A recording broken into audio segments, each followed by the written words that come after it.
All right, everybody. Hope you've been enjoying the Elvis and Kathy reading, My Army Days with Elvis by Johnny Lang, and then of course Child Bride, which is what we're gonna get to right now. So make sure you like, subscribe, share the video around. You're gonna get some commercials that pop up, but you'll be able to skip those within 5 seconds, 10 seconds. Please just use your remote to skip it if you're watching on TV, or just click skip ad on the right-hand side if you're not wanting to see that actual ad. If you want to see the ad, watch it by all means. It helps my channel. But this is Child Bride. We've been through the first 6 chapters, so we are going to go to chapter 7, where, as you can see, chapter 7 is called Sexpot. Priscilla nearly collapsed under the strain of her sacred pact of silence with her mother. Anne Bayou had placed an enormous burden on a 13-year-old child by asking her daughter to keep her paternity a secret, even from her siblings and from the man she now knew was not her real father. Other children might have cracked under the pressure or prattled the news to everyone at school. Priscilla was made in a different way. She assumed the responsibility with great seriousness. And she later explained, if someone has entrusted me with something, I could never betray them. As she later explained, I wonder if she explained that too. If someone had entrusted me with something, I could never betray them. She told no one about the discovery of her true identity, not even Pam. As time passed, she became conflicted about wearing the locket containing the picture of her real father. I felt guilty, because I felt now that I was betraying my stepfather, who was so good to me. Because now it's like I was hiding something from him. Anne Bayou had spun a tangled web of deceit, and Priscilla was unwittingly ensnared. The trauma of her mother's betrayal and her own suppression of the truth affected Priscilla's behavior. Her grades dropped, eliminating her from 8th grade cheerleader tryouts. And it was a big blow to her, recalled Carol Ann. Pam Rutherford moved to England just after school began, leaving Priscilla without, as she later wrote Pam, her first real friend. Friends and neighbors, including Charlie Clements, noticed a sudden shift in Priscilla's behavior. She went through a real change of personality, reflected Carol Ann. Her friends had no idea what was going on with Priscilla. She had closed ranks with the rest of her family, locked into a drama of denial. Paul began doing extracurricular activity, work for the CIA later that year, which added to the secrecy and intrigue that prevailed at home. He would tell Priscilla of his covert work, but caution her not to say anything to anyone else. It was business as usual for the Bayou household. Priscilla, instead of confronting the emotions aroused by her discovery of who she really was, simply shut down. It was not the Iverson Bayou way, it was the military way. A good military family, Mary Edwards Worsh explained, displays to the world what ought to be displayed and conceals the rest. Mike Edwards, her adult beau, considered Priscilla's childhood oppressed and believed that Paul Bayou was an alcoholic, the secret problem of many military families. None of her childhood friends had a clear sense of Paul or of Priscilla's relationship with him. I couldn't get a fix on it, Caroline admitted. With Pam's parents, it was a real comfortable setting. It was not the same at Priscilla's. I can't put my finger on anything. There were things that went on, Mike Edwards offered suggestively, mentioning an oppressed family, the father's drinking. Priscilla, he maintained, was looking for an escape. Her twin sources of salvation were her fantasy father, Jimmy, who was her guardian angel, and her fantasy lover, Elvis Presley. She was aware that the destiny was about to intervene. No, she was unaware, sorry. She was unaware that the destiny was about to intervene, causing her two worlds, real and fantasy, to collide. The first development was Elvis Presley's draft notice late in 1956. The second was Gladys Presley's death on August 14th, 1958. Elvis's mother died just weeks after Priscilla's real father was reborn through her discovery of the hidden trunk. A different Priscilla emerged after finding out that her mother had lied to her. While she had long been a flirt, casually interested in the handsome boys 2 or 3 grades ahead of her, Priscilla got to messing around with an older crowd, recalled Cal White. She had the older boys going after her, and she started hanging out with them. And that kind of put her in the in crowd, you might say. She went for the big football stud, recalled Chuck Burns, who dated Priscilla intermittently, somebody who had a car. Sonny Washington and Henry Smith, 2 sophomore heartthrobs, hotly pursued Priscilla. They would walk a mile on their knees just to hold her hand, recounted Mary Ann Holstrom, a classmate. And everyone was just sort of gaga over her, even when she was 13 years old, because of the way she looked and the way she carried herself. And she had a lot of confidence. She knew what she had. Unlike the fictionalized version of her life that Priscilla would later create in Elvis and Me, the book, which is what Elvis fans are so irritated about, and of course all of her interviews and getting paid for, talking about who she was and who Elvis were. So unlike that fictionalized version, Paul Bayou was not a caricature of the strict military father, nor were her parents overprotective. She could date more than the rest of us, recalled Carol Ann. The rules and regulations at home were fairly lenient for Air Force parents. Most were very disciplined, and when we went to base movies with a boy, we were chaperoned. But Priscilla was not chaperoned that much. That fall, with her mother's complicity, Priscilla became more daring. Henry Smith, the star of the high school football team, wanted to ask her to homecoming dance, but it kind of frowned upon by the school administration for a junior kid to go with a high school boy. Oh, junior high kid, I'm sorry, junior high. So 8th grade. To go with a high school boy, recalled Christine Laws. Henry mentioned his intention to Priscilla in passing, and Anne Bayou took it from there. Henry's mother worked at the daycare center where Anne dropped off Priscilla's younger brother and sister, and my mother talked to Anne, Henry recalled, and I think the idea excited her.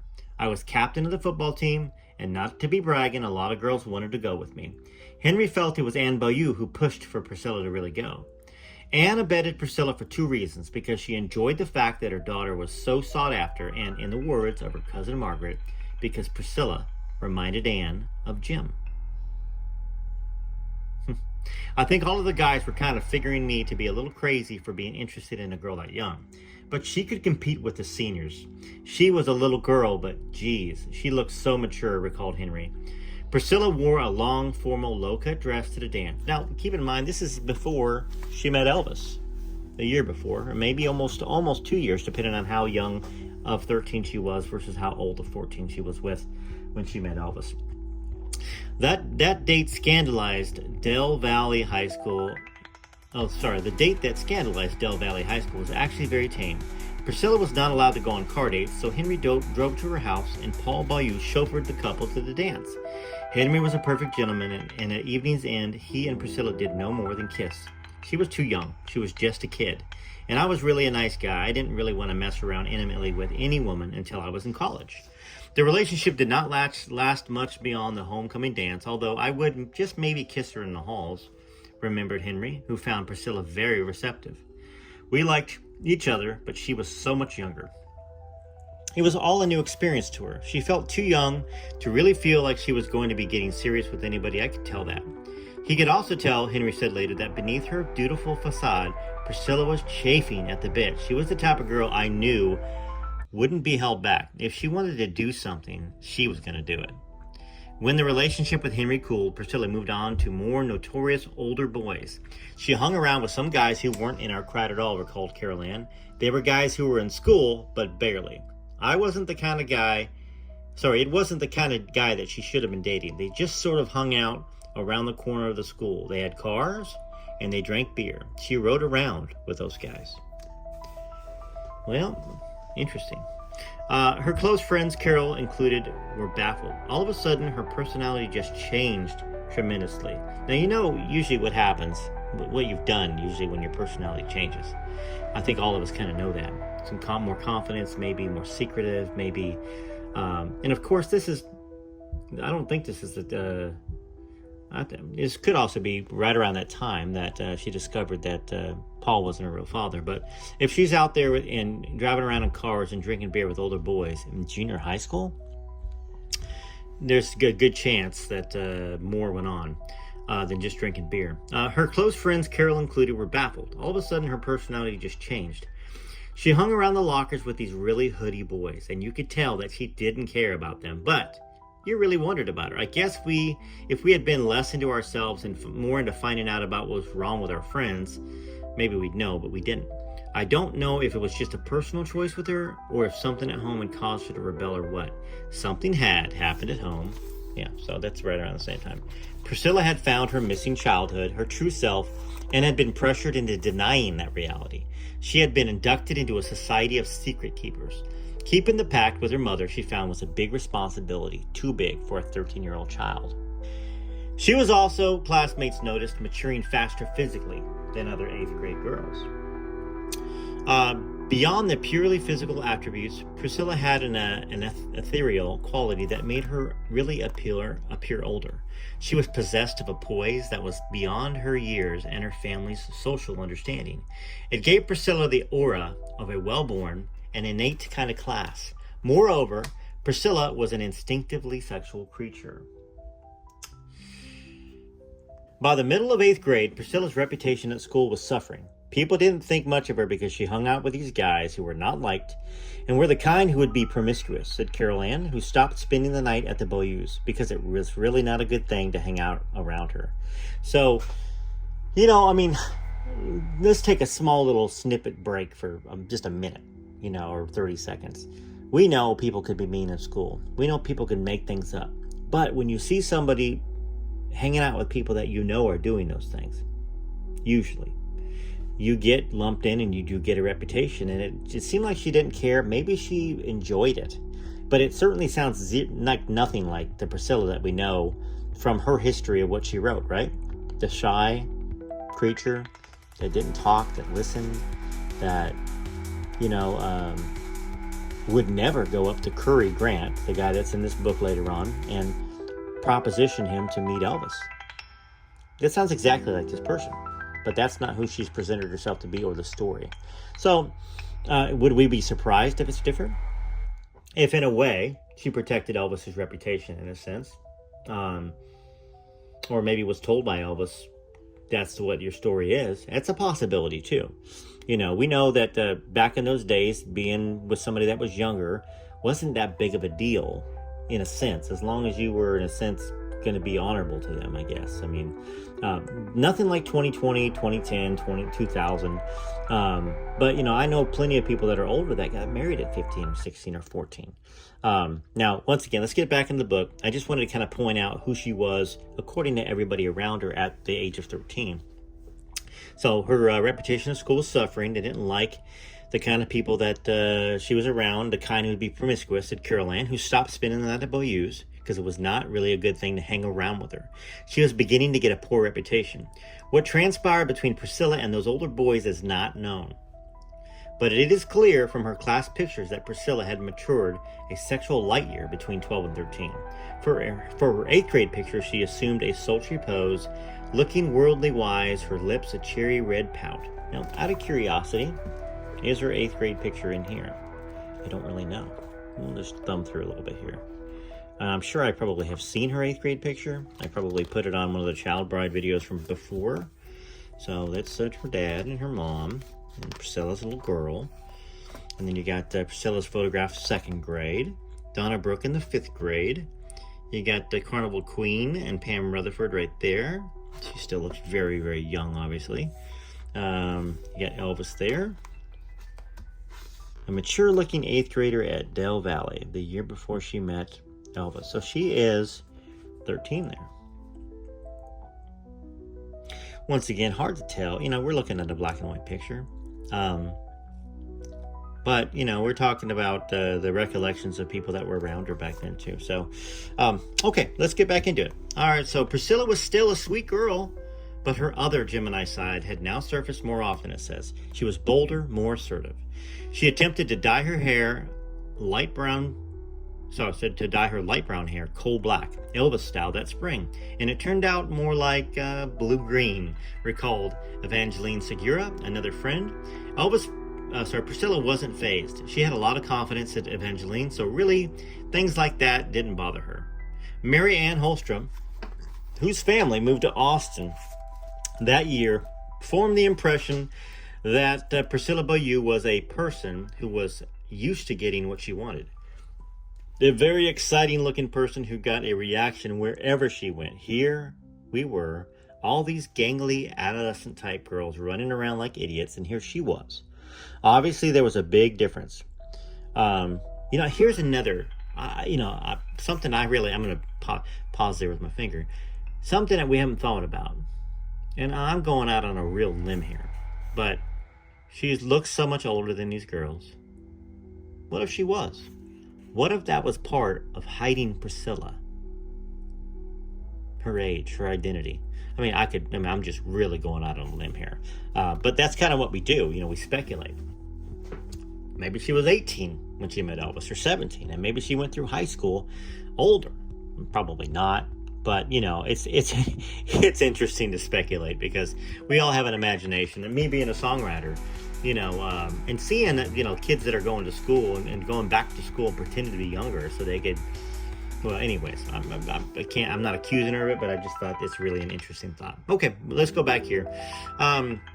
So obviously there was a big difference. Marianne considered Priscilla aloof, preoccupied with her looks. One day I pushed her into a pool. She was fixing her hair and it got wet. She never spoke to me again. Her hair was a big point with her.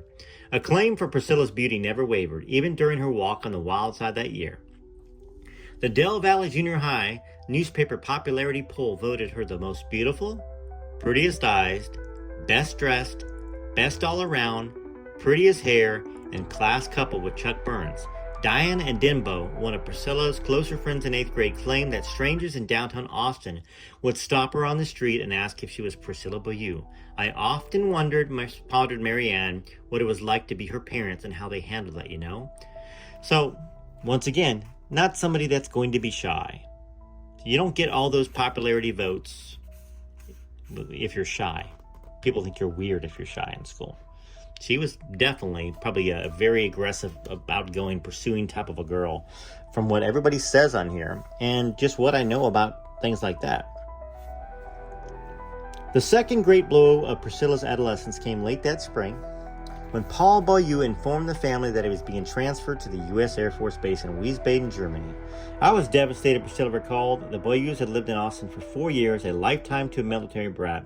Moving overseas seemed to be like the end of Priscilla's life. She turned 14 the day after graduating from junior high on May 23, 1959, a bittersweet experience for Priscilla. So let's go back here for all the people that try to say that Priscilla moved into Graceland much younger. So she turned 14 the day after she graduated junior high on May 23rd, 59. So May 24th would have been her 14th birthday. Her 15th birthday would have been in 1960. Her 16th birthday in 61. Right? Let's go back here. So 14 and 59. 15 and 60. 16 and 61. 17 and 62, and 18 and 63.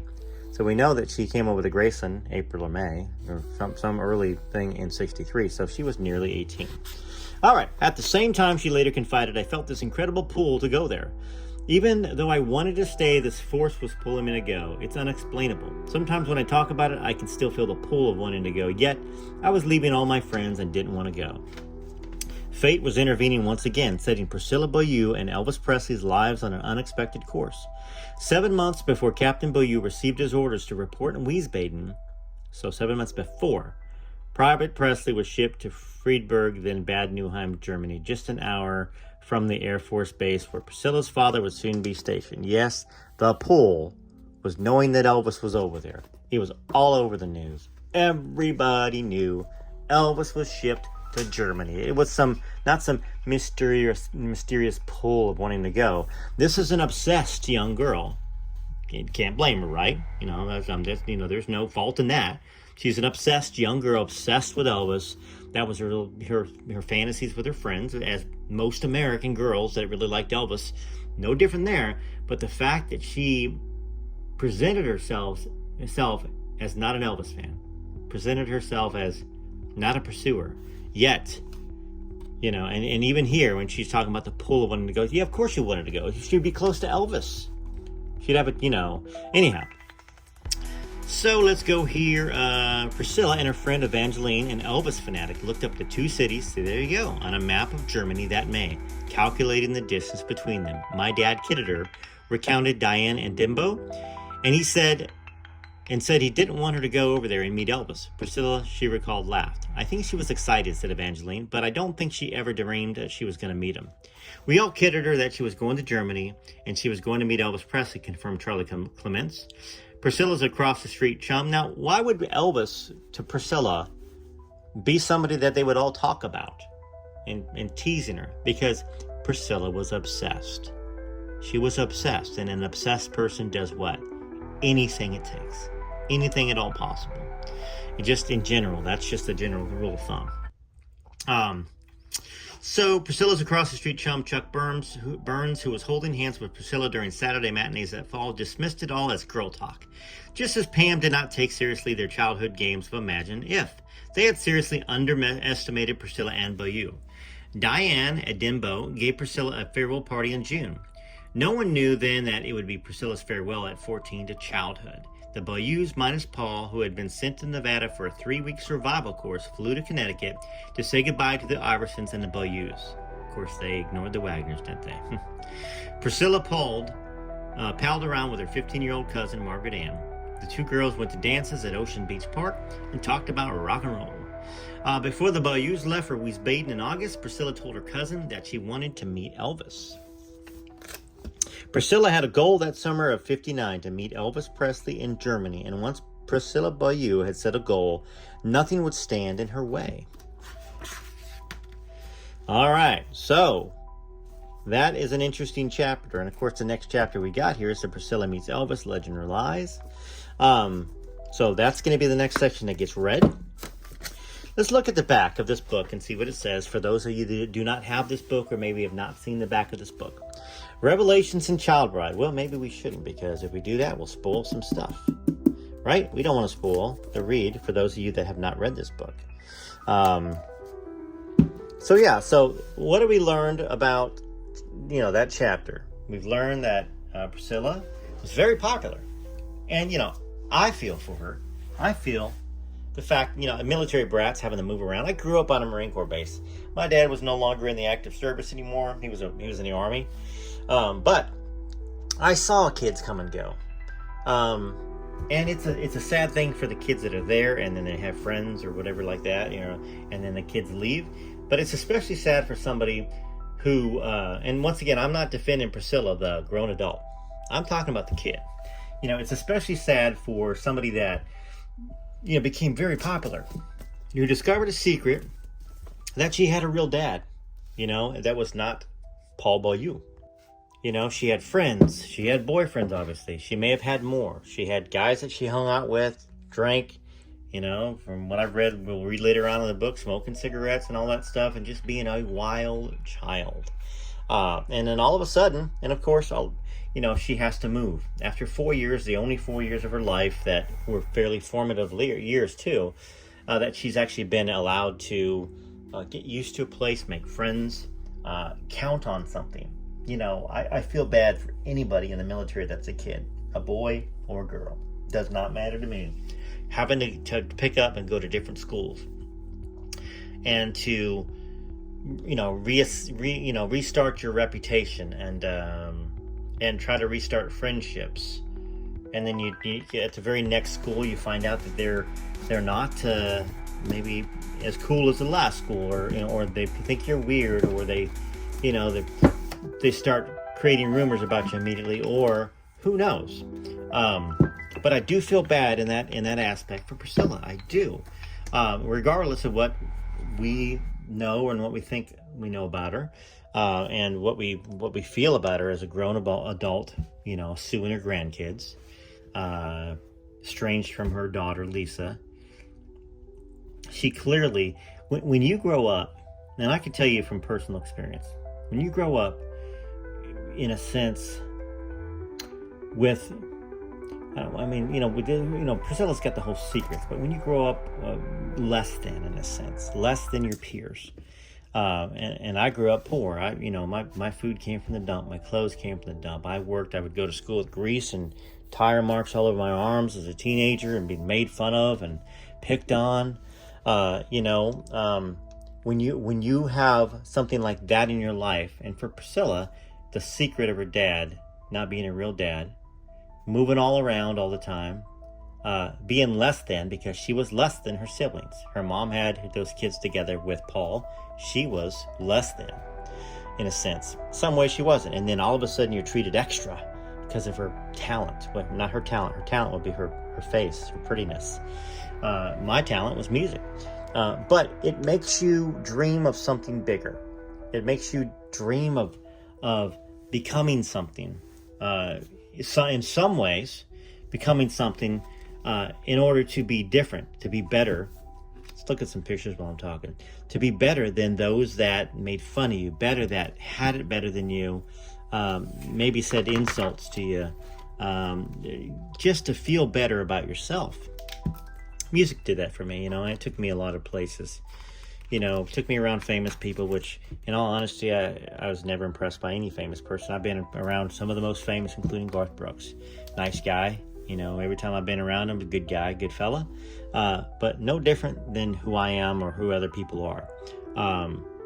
But I'm sure when I was younger, I did have a desire to be around famous people, to be famous. And it drove me to be a much better musician, singer, than I would have if I would have grown up having all the things at my fingertips, clothes, food, water, didn't have running water, none of that stuff as a kid. I was the poorest. I would say I was probably the poorest in the whole county. And I lived in a county that was the third of California, San Bernardino County. But like I said, it did drive me to be, I don't want to say better than I would have been, but maybe more than I would have been, perhaps if I just had been popular and stayed home and worked at an insurance agency. I don't really know. Regardless, that's what Priscilla, I think part of what drove her to those fantasies, drove her to, if this book is true, to trade what we're going to talk about later in the book with Cary Grant in order to meet Elvis, in order to snare him, to ensure that her childhood fantasy was going to come true no matter what the cost. Even to her own cost. And then maybe when she had second doubts about it, then her parents, their dreams and desires for something better, to be more famous, to be more special, to be more important, then you've got that pressure. And of course, all that pressure got put on Elvis right here. Elvis was affected by everything else that had to do with Priscilla and her family. So yeah, and it'd be interesting, Johnny, if he mentions anything about Priscilla. I can't give you any hints about that. I have read the book before, but we will get into that, and I hope more of you read it. It didn't have a lot of views so far earlier today, and maybe it just needs to catch on, and maybe it's YouTube itself not recommending it as much because he is not Priscilla. He is not Kathy Westmoreland. But I will continue to read from that so you guys have an opportunity. I'm going to create a podcast for that. So all of the files will be in that podcast so you can watch it, along with all of the files for Child Bride and all of the files for Elvis and Kathy. And then the other books that we're going to read. We're going to read a lot of books over the next year or 2 years because it's very important. They're all very important pieces of Elvis's history. Larry Geller, very, very, very important person in Elvis's life. If you like him or not, it doesn't matter. He was there with Elvis from 63, I believe, on, and he was there a lot. The only time he wasn't there was when Colonel Parker interfered and Priscilla interfered because essentially Elvis would spend too much time with him. They didn't like it. Elvis was talking about too much spirituality, trying to find out who he was. And then, of course, Last Train to Memphis is a great book. And this is full of great information as well. Great stories. Some of y'all don't believe this is Elvis's daughter. I don't know what I think either. I don't believe she is, but when I was younger and I read this book, I thought, gosh, look at them cheekbones. That's Elvis's cheekbones. Somewhat. If you get rid of half her chin, I don't really know. But, is it outside of the realm of possibility that Elvis would have other children? It is definitely not outside the realm of possibility. It just isn't. There are some people that I'm sure, and on the certificate of live birth, well, and of course you can put whatever name you want down. Is this the one that's got Elvis's name? Miss Lucy, certified. I felt like one of the children, the people that claim to be the children, their birth certificate. Oh, Presley, Mrs. Lucy Barbin Presley. Yeah, anybody can put down Presley, right? Desiree Romaine Presley is the child's last name. So interesting, but I believe there's some. I've had some conversations with Deborah Brando Presley, Marlon Brando's son's ex-wife, and we talked a little online, and I may be doing an interview with her Some people believe she's the she's the daughter of Elvis, the oldest daughter of Elvis, and I believe Larry Geller at a time did. Maybe he still does, but I haven't talked to him to confirm it. But you know, Elvis was a man, and he and we know Colonel Parker, and anyways, we'll get into more conversations about all that. But I value you guys. I appreciate you watching these, listening to these, and I hope while you're driving around, a lot of you guys are listening to this. So I hope it took some time off your road trips, and you've enjoyed it, or you've sat there taking a nap, maybe you had a headache and you had a pillow over your head, just wanting to listen to some conversations and stuff. So I'm here for you. TCB TLC. Take care of yourself, those around you. And reach out to a friend if you haven't talked to a friend in a while, or a family member, because you never know when your day might be the last, or they might be the last. All these tragic floods that have happened in North Carolina, death toll up to 160, very tragic. Still hundreds missing, maybe up to 1,000 missing. Just terrible. All right, till next time, this is Rare Elvis Photos.